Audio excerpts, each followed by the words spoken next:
Bitcoin 65 to 67K, which is right where we are. Should be the third higher low, coinciding with the retest of the upper resistance support line, which is great. And that means we're about to blast off. So, you know, this giant cup and handle pattern, it applies to basically a lot of markets, including gold, which has broken out recently. Okay, S&P 500, which has broken out recently, and Bitcoin, which has not broken out recently yet, but we have the same pattern. Obviously, the years for all these markets are different. Gold, you know, spans for like a decade. S&P is a little bit shorter. Bitcoin's even shorter than that. But ultimately, what this is signaling is Bitcoin's big rise, big pump is coming, and we just have to wait for it. We know it's coming. October is still not over, and 2025 isn't even here yet. 2025 is the most bullish year, but I do think we will still end this year fantastically, right? So if this isn't a buy signal, I don't know what is.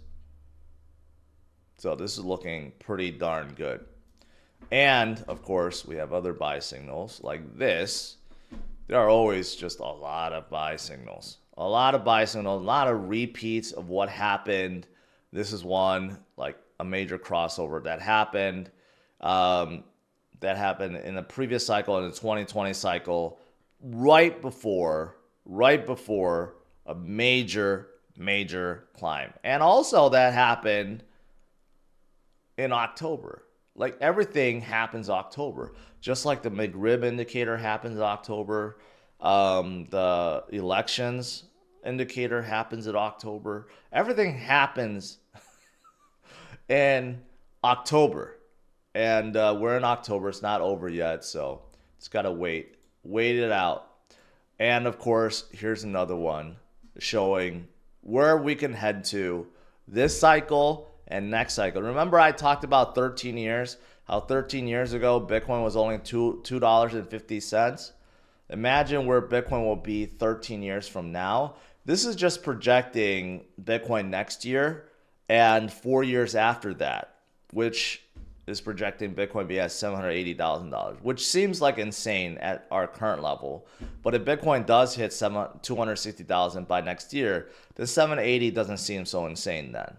But that's only 5 years. What about another 7 years after 2028?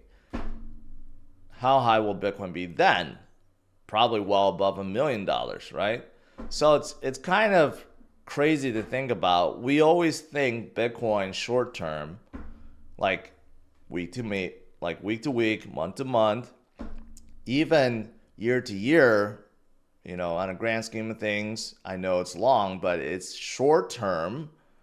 But if you're looking at, hey, 5 years, 10 years, man, if you're looking at it that way, Bitcoin hasn't been around that long. But if you go back 10 years, man, Bitcoin was like nothing. And then you projected 10 years in the future what it can be, and it's just staggering to think about. Yesterday, I talked about this. Stripe spends like $1.1 billion to buy a stablecoin bridge. And Bernstein says this is very, very good. It validates the usage of stablecoins. Yeah, I think so. Obviously, when we have like over $100 billion worth of stablecoins, nearing 200 billion stablecoins, I would say that's a pretty serious market.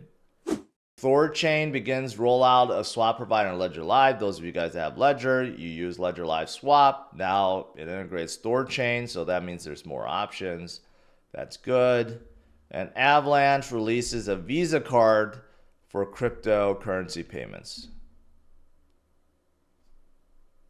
Kind of out of nowhere. I don't know why Avalanche needs to come out with a Visa card, but they did. They did. And I guess a lot of other people have this worry is that, hey, you know, prior a long, long time ago, 60 years ago, no, 80 years ago, in the US, we had something similar where we had very elevated inflation, and then we came back down like it was all good, and all of a sudden we had problems and inflation went really, really, really back up again. And right now, that's what it looks like. We had very high inflation, right? Because of all the money printing and everything. And then now, we're starting to come back down, right? But a lot of people are worried that over the next few years, we may get that spike back up, and that would be horrific. That's not what we want to see. And there's very little that the Fed can do other than cut the Fed fund rate. But what if he cuts to zero and inflation is still going higher? Then what is Powell going to do? There's not much he could do then.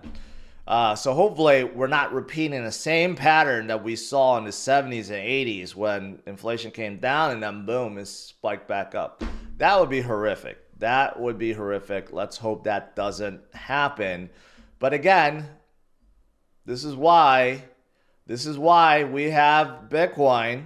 This is the exact reason why Bitcoin was created, because we don't have to just hope that our government or governments, where you may not be in the US, we don't just have to hope that it doesn't happen. We don't have to just hope that our Fed will figure it out. We could just opt out. We could just buy Bitcoin.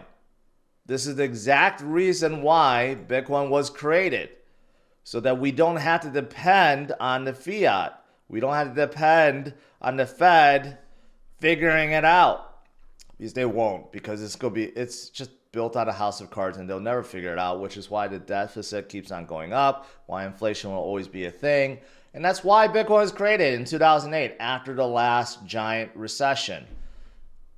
And 13 years ago, you could have bought Bitcoin for $2.50. That's right. And The Economist published that the Bitcoin bubble has burst. This was back in 2011. Hey, this was during October 21st, 2011. Man, that seemed like it was just yesterday. 13 years ago sounds like it's so long ago. 2011 to me just seems like, I'm just getting old now. I guess, I don't know if you guys relate. 2011 sounds to me like it was like yesterday. Man, that was like Fast and Furious 5. That wasn't that long ago. Anyways, Bitcoin was at $2.50. That's crazy. That's the power of holding.